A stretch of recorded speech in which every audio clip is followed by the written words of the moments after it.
Good afternoon. I am delighted to welcome you to the Center for E-Learning's professional development for today. And I'm also delighted to share with you two of our staff members, Nicole Alford and Lisa Desruisseaux, and to let you know that I am today in Voc office, and in this in the room with me is Abigail, and Nicole is in our Davie office, and I don't know if you have any guests in there with you yet, Nicole. And Lisa is in our Cape Cod office, and I can. I'm assuming that you have the dog in there with you. Yes, she's snoozing. So hopefully we don't hear her snoring during the presentation. Yeah. If so, please accept my apology ahead of time. And I want to let you know, particularly those of you that are on virtually with us, that Ashley is acting as our host and moderator today, and will be the one who will unmute your mic for you if you wish to speak, and we'll be giving you some instructions in the chat room. So I am turning it over to Nicole and Lisa. Thank you. Thank you, Dr. Judy. So we first want to welcome you to the professional development session on virtual communities of practice. My name is Nicole Alford, and I'm co-presenting with. I'm Dr. Lisa Desruisseaux, and it's my pleasure to be here today sharing the work that Nicole and I have been engaged in for the better part of a year. Super excited to share this information with you today. Wonderful. So as we get started and we talk about virtual communities of practice, we're going to define them, go over our goals and our guiding questions. Keep in mind these social learning groups that you're a part of as we go through this presentation. Excellent. Thank you, Nicole. And before we begin, folks, I'd actually like to share a little bit of information about the WebEx that we use. Those of you who are new to WebEx, this is a wonderful web conferencing tool that easily integrates with Canvas. And some of the features that WebEx does include are the real-time polling feature. There are virtual breakout rooms, quiz features, threaded question and answer sections, the chat feature, and an attention monitoring tool. And so WebEx does offer different products, all with varying measures of control. And the one we're using today is the Event Center, which is designed to facilitate meetings for hundreds of people, which is the highest level of control. Unfortunately, however, it does provide the least interactive tools. We use the WebEx Event Center feature because we need to make sure that all attendees register and for our own record keeping. But we do a wonderful job engaging you. And of course, we have Ashley, who will be making sure that you have plenty of opportunity to engage in the conversation as well. So, for example, I mentioned that there are different products that WebEx offers. The My WebEx is appropriate for open one-to-one conversations, file sharing, maybe the more informal event that you perhaps need to quickly jump onto with some colleagues or students. A meeting center is good for small groups, as you can see, maybe 6 to 9 people, and the training center is great for a whole class. Professors tell us that they really like the features that WebEx does offer, and that the students are also able to use those mobile app settings right on their mobile device to join in on meetings. And I've actually used those mobile features as well when I'm on the go. So these products through WebEx are all free for you, for our FAU instructors, and we have lots of resources to share with you, including how to get trained in WebEx. So if you're interested, just reach out to us. And so who's who in our WebEx events? Well, we have moderators and hosts, and today we have Dr. Judy, who is leading the way for us as usual, and we have Ashley, who is hosting, and she'll be our personal concierge for the event. And of course, you have Nicole and myself. We'll be able to speak freely, and we'll be able to share our screen with you, and we'll be able to easily navigate that PowerPoint feature. You'll be able to chat with each other. You can see the chat feature at the bottom right-hand corner. Please feel free to use that. There's a raise hand feature. When you use that raise hand feature, Ashley knows that you have a question or you'd like to make a comment. So please feel free to use that. Again, it's all over on the right-hand side in that panel. The host can also unmute participants. So you may notice that currently you are muted, but again, raise your hand, let us know in the chat feature, and we can go ahead and unmute you so that you can engage in the conversation as well. And Nicole, I'm going to now turn it over to you so we can start talking about our content.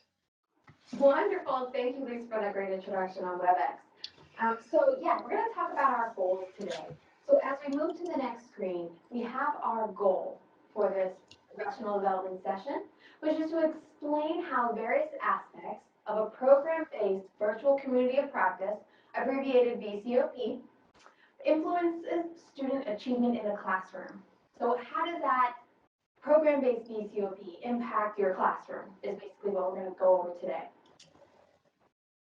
So our guiding questions that we have is how might you apply what students are learning in your course to the real world environment or community? We all want that, right? We want to take what our content knowledge is and apply it to these students, their careers, their jobs, whatever they're doing. So that's one of our guiding questions for today. And how does participating in an interactive virtual community of practice impact the classroom? Thank you, Nicole. So, folks, Nicole and I have been working together, as I mentioned earlier, for the better part of a year on the virtual community of practice work with a few programs at Florida Atlantic University. And a lot of the work that we have been doing is based on a few frameworks that are closely interconnected, one being Etienne Wenger's Communities of Practice. And you may know that Wenger and Lave had started the peripheral participation, the levels of peripheral participation way back in the 70s. And it really, the idea of a community of practice really took hold in the management or the business world.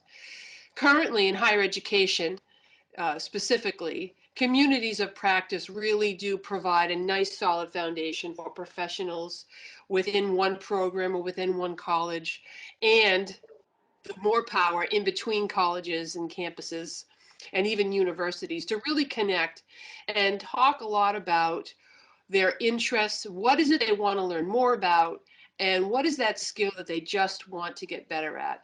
So the work that Nicole and I are engaged in with several programs at FAU really does rest on this conceptual framework of the communities of practice. We put the virtual twist in, and the virtual community of practice is like a cousin to the community of practice, because yes, there is a large virtual component. We have lots of research, and if you're interested in seeing a little bit of this research, just let us know and we can share what we do have. The research that does show that that virtual connection can be very, very powerful, especially when we are working with students and professionals all in one setting virtually. Alongside that is the experiential learning piece that you're probably familiar with as well. It's from Cobb's 1984 work that really does hit upon the transformation of practice that occurs when people are connected to that experience that ultimately helps guide them as professionals. So it's taking the students out, or it's taking professionals out and bringing them to that actual workplace or that professional setting to help them make those real-time connections. So those are two of the largest pieces of the framework that we're currently engaged in. Awesome. So now we're going to take a pause and do a fun activity. If you could go to your browser and go to slido.com. We'll take a moment while you get there and enter the code that's on your screen, which is B029. We're going to do a poll. So as we begin this poll, I'll go ahead and activate that now. It's going to ask, what groups are you involved in? Are you in a boxing club? Do you interact with your daughter's Girl Scout program? What kind of groups are you involved in? The parent-teacher associations, things like that. What kind of groups do you associate with? And go ahead and post your answer into the Slido poll. Again, that's slido.com with the event code B as in boy 029. These could be any group. It could be a group fitness class you attend after work or before work. Nice. We have some groups coming in, such as drum circle, scrapbooking, local cleanup, yeah, beach cleanup, street cleanup. Those are all groups. Soup kitchen, Fantastic. salsa dancing. The wine club? Yes. That was not me, although I am a member of our local wine club, but that was not me. Yeah, these are great. So when you're thinking about these groups, the next thing you want to think about are the interests that these group members may have. What's the common interest that brings you guys all together? So, for example, the Girl Scouts. If you're involved in the Girl Scouts, you may have an interest in, your daughter's scout troop or something like that. That could be an interest. But the skill, maybe it's in your daughter developing some sort of leadership, community skills, cooking classes. That's a good one. We got a lot of people who have some very interesting experiences to build off of. I love it. So what we're going to do now, thank you so much for contributing your groups to this poll, is we're going to open the mics for people to kind of talk about their group. So I'm going to give an example. The first one we have here on the screen is the group of the virtual community of practice in criminal justice. So this is a group who got together because they have a similar interest, which is criminal justice, and they wanted to build their skills in career development. Now, it doesn't always have to be separate interests and skills. These can be the same. But it's important to know that these are key features of a community of practice, which is why we're breaking it down in this way. Right. So, Nicole, if I'm understanding you, the community of practice idea is really, it can be a focus on a passion or an interest like reading, but it can also be a club or a class or a group that you connect with to get better at something, like kickboxing. You want to get better at a skill, or your passion is physical fitness. So I guess it's not one or the same. They're very tightly connected, interwoven. Yes, exactly, exactly. So we would like to open up your mics if you're interested in sharing your group and potentially the interest or skill that brings you to that group. I don't know if we have any hands raised. If not, Lisa and I can potentially go down the list and think Well, about I some can of jump the. right in. Oh, wonderful. And then after Judy, we have someone else whose hand is raised as Oh no, well. let them go ahead and go. I'll come in at the end. Oh, alrighty. So we have Christy who has her hand raised. Christy? Good afternoon. Can you hear me? Yes. Excellent. I'm actually joining this webinar to learn more about virtual communities of practice because I've just recently taken on the position of a coordinator of a virtual school. And we have teachers all across the state, and I'm trying to figure out how to bring them together and to really bond and support each other. And I thought this is just a perfect opportunity to learn more about how I can do that. So the group would be thinking by subject area. So, like all of my science folks would get together, and their interest would be science, but really the skills that they're building up are things like how to communicate with their students better. What type of online tools can I use to make my life easier teaching virtually? So Mm-hmm. that's where I was going with that. Fantastic. And Christy, I want to add too that another way that you can connect the teachers is cross subject, right? So getting teachers who focus on other subject areas together, maybe to focus on areas of pedagogy, right? So it could be writing, and you Absolutely. bring people in from all different areas of the curriculum, and they can talk about writing across the curriculum or math across the. So really it is endless, especially when you're looking at a virtual platform. People can connect on their own time, informally, and it really is, I've been connecting virtually now for several years, and it just makes it much more convenient for me.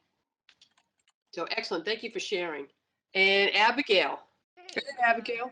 Okay, Christy, that was a wonderful response. I don't know how to follow that one up. That was really great. I appreciated you sharing.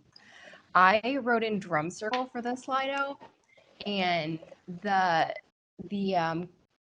well, I don't know the words of the original question, but the collective idea that surrounds the drum circle is musicianship and celebrating, coming together to celebrate social responsibility and inclusiveness. Excellent, excellent. And Abigail, one of the reasons why Nicole and I wanted to talk a little bit about informal groups and just sort of put it out there and use the word group is that we all belong to different communities of practice and we just don't know it. So the term or the idea of engaging our colleagues or our peers or our students or a mix of all of these different groups can be very overwhelming unless we really can make that connection. Really, it's endless and it's limitless. And the idea behind a community of practice, whether it's virtual or whether it's more face-to-face or both, and Christy, this is really where the heart and the success of a virtual community is when you can get people together face to face at times, right? You can it's endless what you can do. And so we wanted to just make it a little more easy for people to connect to, which is why we started off with this type of conversation. So thank you. Is there anyone else? Any other ideas? Anyone else who wants to share? I'll put mine in. Thank you, Judy. I have an interest in photography and want to continually improve my skills in it as well. So I join in with a workshop and that's led by a photographer that has helped me tremendously. So that's kind of a backwards way of how you phrased it, but a photography group that will help me develop my skills. Well, thank you, Judy. I appreciate that. And I And think that's one, exactly, yeah, go ahead. one more note. Christy is also sharing via chat that she pulls the teachers together each summer to build relationships and provide updates in professional development. Again, face to face, virtual, it's a great combination. And when we're going to talk in a few moments about the relationship between the content and the connectedness, the relevance, and the sense of belonging, that really does make a nice package when you're working on a virtual community. Nicole? Yeah, thank you, Dr. Lisa. Yeah, so basically that's exactly what we were talking about. These groups that we are, maybe we joined informally, maybe we formally sign up, but if there's that interest and skill set that everyone is there for, you're part of a community of practice. So you already intuitively know what it feels like to be a member in one of these things. And we're going to talk a little bit about more on the theory and how we have applied it. Excellent. Thanks, Nicole. So let's jump right in then. In the beginning, we talked a little bit about that experiential learning piece.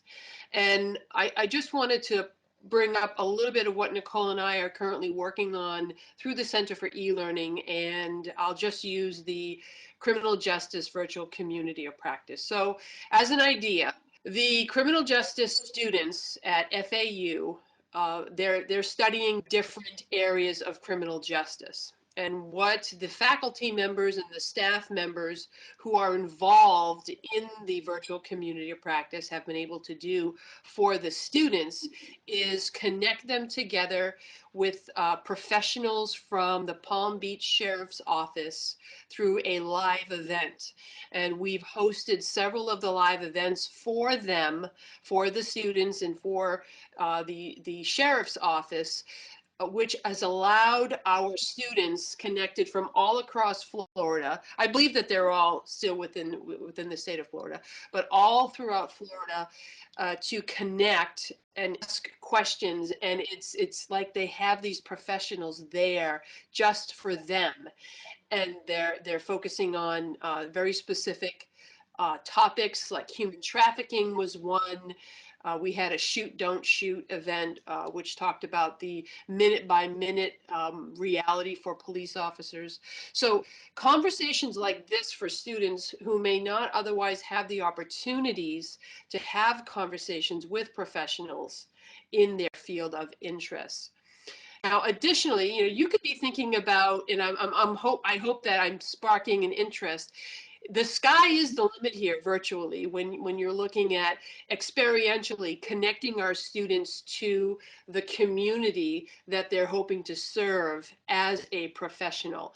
And when we bring that virtual community piece now into our classrooms, it's even more powerful. So once again, I'll use the virtual community of practice for criminal justice at FAU as an example.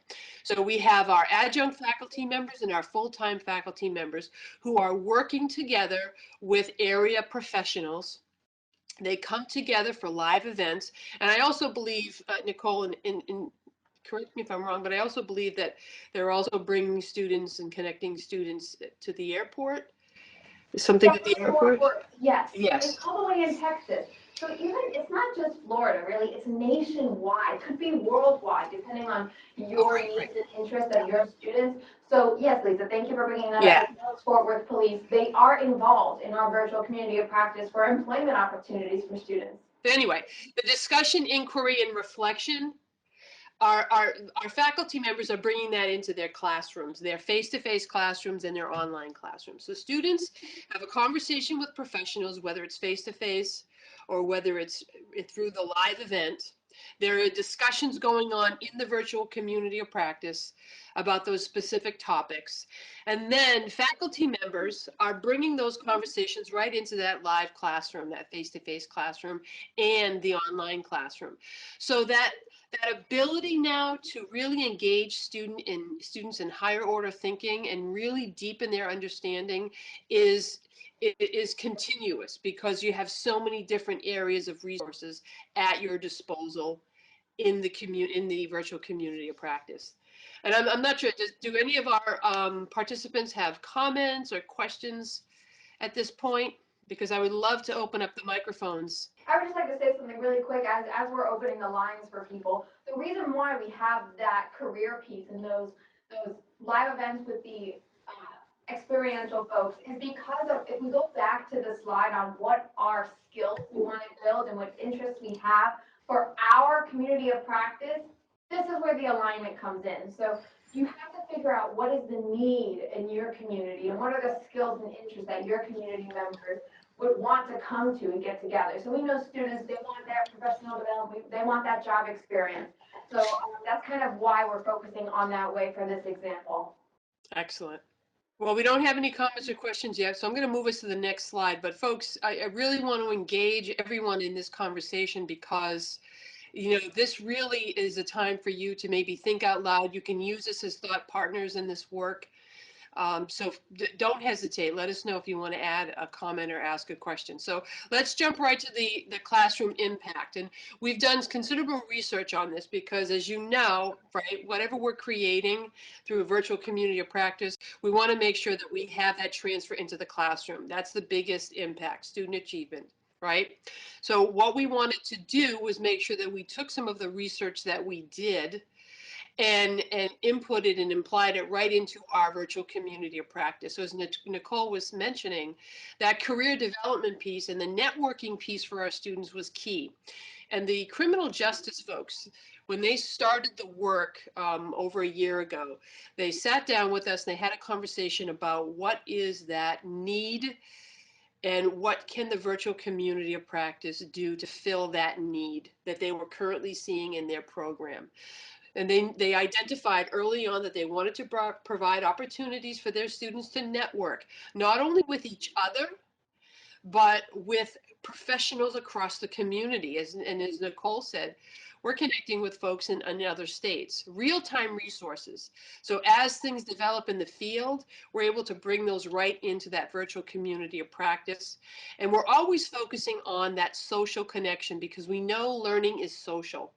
So even though we're working in the virtual setting, our focus is on connecting students with professionals, faculty, staff the community at large. Getting them socially connected, these people, is key. There's a cross-program connection. I mentioned early on that, again, working with the criminal justice folks, there are students with various focuses within criminal justice. Some want to wear the badge, some don't want to wear the badge, and others fall in between. And they're all able to connect as one community. And there's that community integration piece, right? So students who are living throughout Florida are able to make connections to what they're talking about in the live event and in the virtual community of practice through those discussions. They're making connections to their actual community. We had a wonderful live event last week on human trafficking.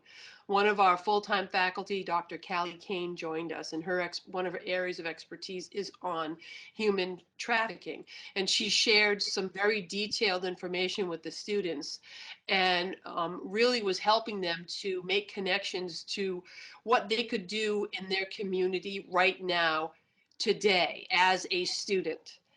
It was very, very, very powerful. Comments or questions from anyone in the group before we turn it back over to Nicole? Yes, Lisa, Christy has a comment. Excellent. Christy? she's not unmuted. She typed in a comment. She says, "This makes me think of doing a book study and then invite the author to answer questions from the group." That was based on the previous slide. And then Charlotte Jones Roberts has a question. She says, "How did you scaffold the conversations with students and professionals?" Excellent. So one of the things, first of all, I want to thank Christy for adding her comment. It is, pulling people together to make those connections through a book study, and bringing that author right in is key. I remember when I was working through my doctoral program, we did a lot of work on case study, right? And so one of our professors brought Dr. Yin to speak with us virtually. That has made an impact on me that will last a lifetime. And so I want you to know, Christy, I made a connection. And in terms of Charlotte, scaffolding the conversation with students and professionals. Well, this is not unlike, as a faculty member, when we are planning and organizing those conversations based on inquiry right in our classroom. So we know with intent why we're having this conversation, right? So we're setting up our students for success. So we are outlining how we want the conversation to go. We have those key talking points, perhaps. I'm not talking about writing a script, but I'm talking about the key points that we would like our maybe professionals or our staff, our faculty to address with the students. And we prep our students for the conversation. And so that's one way that we found success in the virtual community of practice, connecting the student and the professional. We've connected professionals together in the community of practice by offering what we call oceanside chats. And we're going to talk about our facilitation support in just a moment, but just to sort of build up to that, one of the successes that we've had is to bring faculty and staff together from different programs who share the common interests of starting their own community of practice. So we brought them together virtually in this oceanside chat. They're scheduled out. And again, the facilitator had very specific questions that would help drive the conversation. And people knew what exactly we were going to be talking about. And so when they joined, they were ready to really engage in this conversation. So I guess, Charlotte, just to quickly answer again, just to make sure that you have that intent clear, and that you prep the people, you prep the faculty, the professionals, and the students with those talking points, so that eventually the outcome is really where you wanted it to go. I hope that helped. Thank you.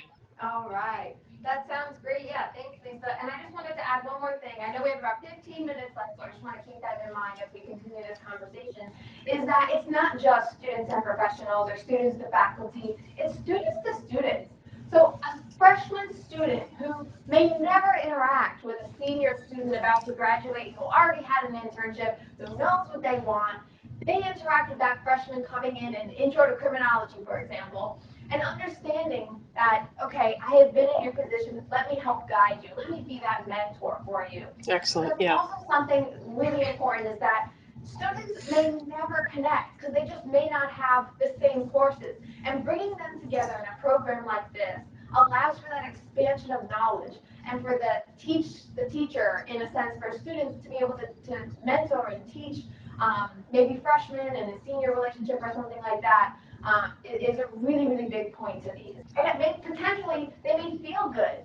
You know, if I have a senior who's helping me out, who has been there, who has done that, maybe I stay in the program and you know, go further and do more because I have that guidance, which I think is really important. So, like I said, I can talk to you all day about why this is important. But, I want to hear from you guys.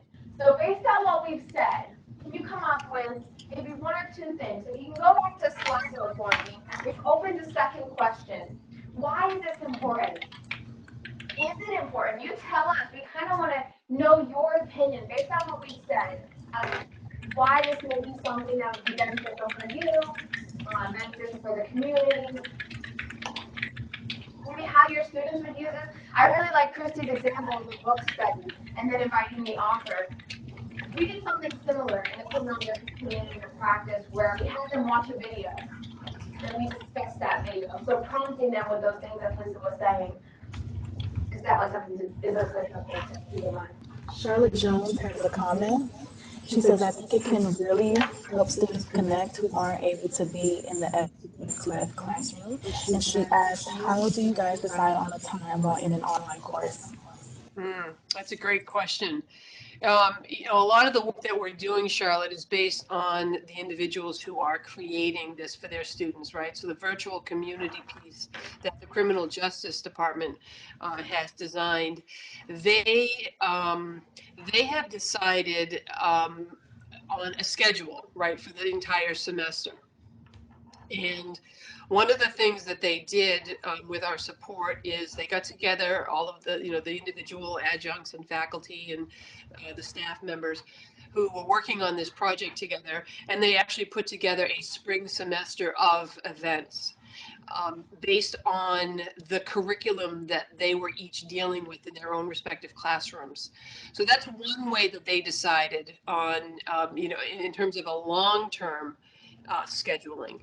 They're looking at now actually seeing if they could schedule out for the entire school year for 2019, 2020 school year and just laying it all out, not unlike we would do with our curriculum, right? So I encourage folks to think of it that way. The other piece about timing is based specifically on the curriculum. So when you have, let's say, five, I'll just use the number five. We have five faculty members from one program getting together. And let's say each of those faculty members teach a different area. Right? Maybe they have some areas that they have in common, but they teach a different area. They come together and they share where they're at throughout the year based on their curriculum and what they know of the program in general. Again, going back to the need of the program and what the virtual community is going to fill that need. So it's about planning, it's about collaborating together. And really, a big idea here is that no one person should try to do any of this alone. It's so much more successful when you have multiple individuals working together. If we had a little more time, we could talk about building leadership within the vCoP. But for right now, we're just going to keep it at the faculty and staff who schedule out and provide that leadership. So then you have the five faculty who got together in the beginning of the school year to plan this schedule. And now they're communicating out to their classrooms and they're communicating out program wide what's going on in the community of practice. And students from different classes, different levels, like Nicole was talking about, they're all joining together for these events, and they're all getting into the community to have these discussions. I think that's great, Lisa. Thank you so much. I know we've got 10 minutes and a few more slides to go, but I did want to say we do record our live events. So they are recorded, they are archived, they are something that if they can't make it for whatever reason, we do record them for that purpose. So there's never any missing out in that area. But I do think it's important that we kind of, was there any more why this is important? Any more whys? No. We're going to tell you some whys anyway. We have to. All right, so we're going to go into, I'm going to have Lisa take it over for the student achievement portion Sure. of the virtual community practice. So again, everything that Nicole and I are sharing with you really is based on the research that we did, and there's so much research out there. I encourage everyone to go ahead and dive in for yourself, but we do have some things that we can share with you if you'd like. So what you see now are the 4 buckets that we really have latched onto when we were working with faculty and staff and who are engaged and really want to apply the community of practice in a virtual setting. So it's all about the collaboration piece. And really, again, I said this before, the sky is the limit, folks, right? We want the levels of participation within the community of practice to be flexible. We want to provide opportunities for different groups of individuals to collaborate together. And it really, there is no limit here. Peers and paraprofessionals working together. Specifically, you could be looking at that career development piece. You could be looking at, maybe one of the faculty in the criminal justice field was talking about working with some students in a community endeavor that they were working in one of the areas in Florida. The engagement piece is huge. It should be current and relevant, bringing that information in the field. Our professions are changing on a daily basis. There's always something new that we need to consider. And the virtual community is a great way to introduce that to your students. And again, as Nicole mentioned before, making connections for students across that program is key. And because it does help them to have those conversations that deepen their thinking, right? That exposure is so important. The connection to the profession is key, right? And I'll tell you that there were a lot of individuals in the very beginning when we launched the community of practice who realized that, I don't want to carry a gun. I don't want to wear a badge. I wasn't sure what I was getting into. I want to work in criminal justice field, but based on what I'm learning here and what I'm seeing, that path is not for me. That's key, right? So they're developing their personal identity here, and they're sharing knowledge together. They're building values within the profession together. There's the strong sense of camaraderie. Again, they're having these informal conversations with faculty, staff, and professionals they never would have met before. And they're allowed to ask these questions that they never even would have considered had they not engaged in some of these activities and live events. Yeah. Go ahead. Oh, go ahead, Nicole. No, I just wanted to say it really is about helping them knowing how they can make a difference in their own communities.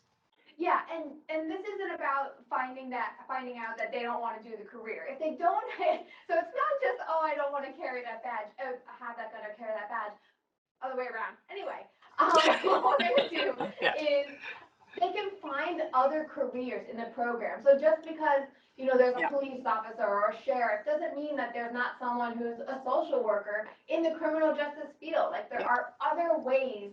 And if they're not exposed to it, they may leave a program if they're like, well, I don't know. I thought it was about that and now I know it's not. But this community of practice builds those relationships where they can figure out what they want to do within the community based on their interests. So that's a key thing there. Okay, yeah. So what we do, right, here at the Center for E-Learning, what we do is we provide a customized Canvas shell for the virtual community of practice. We host everything inside Canvas, but wherever you're at, you can use whatever learning management system. You can use a website, really anything to host your virtual community of practice, as long as there's ways for people to interact, to comment, to discuss, to join these events, things like that is what you'll need for a platform.